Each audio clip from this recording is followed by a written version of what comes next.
देश की संसद में आज एक ऐसा मुद्दा उठा जो हम सबके मन की बात है। हम और आप हर रोज इस परेशानी को झेलते हैं। मुद्दा है मोबाइल रिचार्ज और उसकी वैलिडिटी का।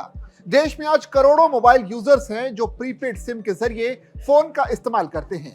रिचार्ज खत्म होने पर फिर से रिचार्ज करवाना पड़ता है। महीने भर का रिचार्ज करवा भी लिया तो मोबाइल कंपनियां 30 या 31 नहीं बल्कि 28 दिनों की वैलिडिटी देती हैं। अगर गलती से रिचार्ज करवाना भूल गए तो आपके फोन पर आने वाली इनकमिंग कॉल भी ब्लॉक हो सकती है। कॉमन मैन के इसी दर्द को आज आम आदमी पार्टी के राज्यसभा सांसद राघव चड्ढा ने देश की संसद में उठाया। उन्होंने कहा कि संसद में अपनी स्पीच के दौरान रेगुलेटर से कंज्यूमर्स की सुरक्षा करने की उन्होंने अपील की। सांसद ने कहा कि वैलिडिटी खत्म होने के बाद भी यूजर्स को कॉल मिलनी चाहिए।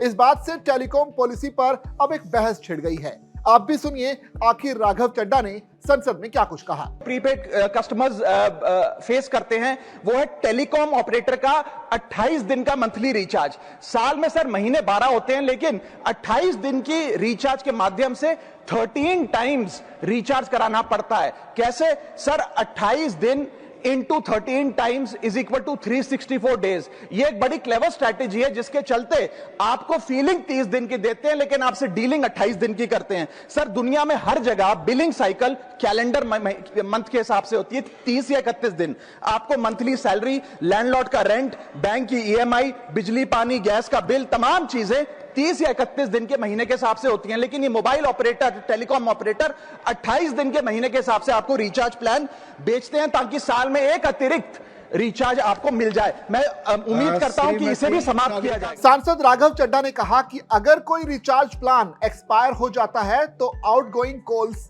बंद होना समझ में आता है, लेकिन इनकमिंग कॉल्स भी क्यों बंद कर दी जाती है?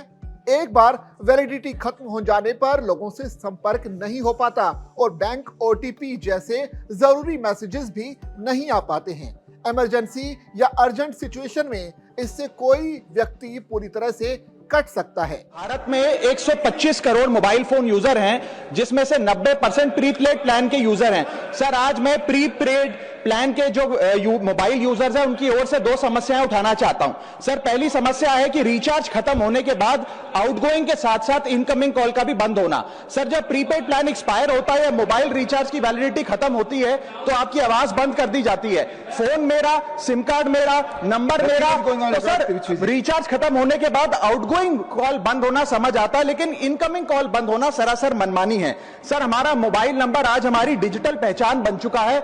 एसेंशियल कम्युनिकेशन जैसे कि UPI payment, banking OTP, train ticket OTP, PAN Aadhaar authentication, interview का कॉल, हॉस्पिटल का कॉल, मां बाप का गांव से कॉल, तमाम चीजें इनकमिंग कॉल और इनकमिंग एसएमएस से आती है और वो इसलिए बंद कर दिया जाता है कि इंसान एक रिचार्ज कराना भूल गया।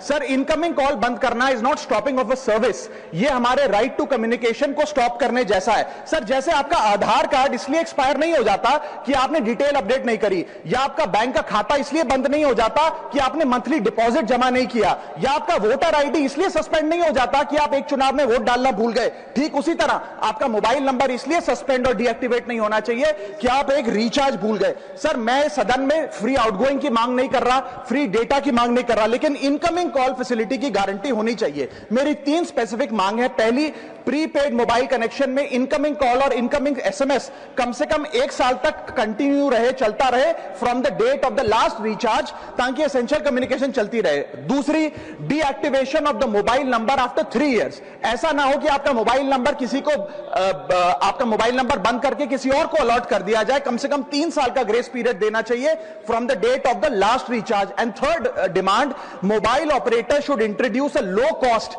Incoming only plan. वो लोग जो सिर्फ इनकमिंग के लिए फोन रखते हैं उनके लिए, जैसे कि 10 रुपए में 180 दिन की इनकमिंग कॉल की फैसिलिटी, इस प्रकार की स्कीम्स मोबाइल ऑपरेटर को लानी चाहिए।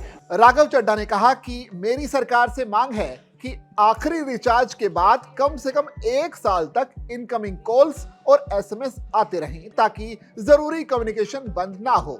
दूसरी मांग यह है कि आखिरी रिचार्ज के बाद कम से कम 3 साल तक मोबाइल नंबर डीएक्टिवेट नहीं किया जाना चाहिए।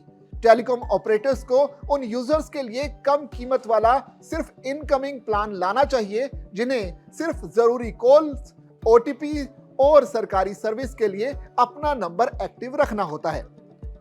बात तो खैर सही है, लेकिन राघव चड्ढा की इस बात पर आप कितने सहमत हैं और आपकी क्या कुछ राय है, आप हमसे साझा कर सकते हैं, कमेंट में अपनी राय भेज सकते हैं। इसी तरह की खबरों के लिए बने रहिए जागरण बिजनेस के साथ।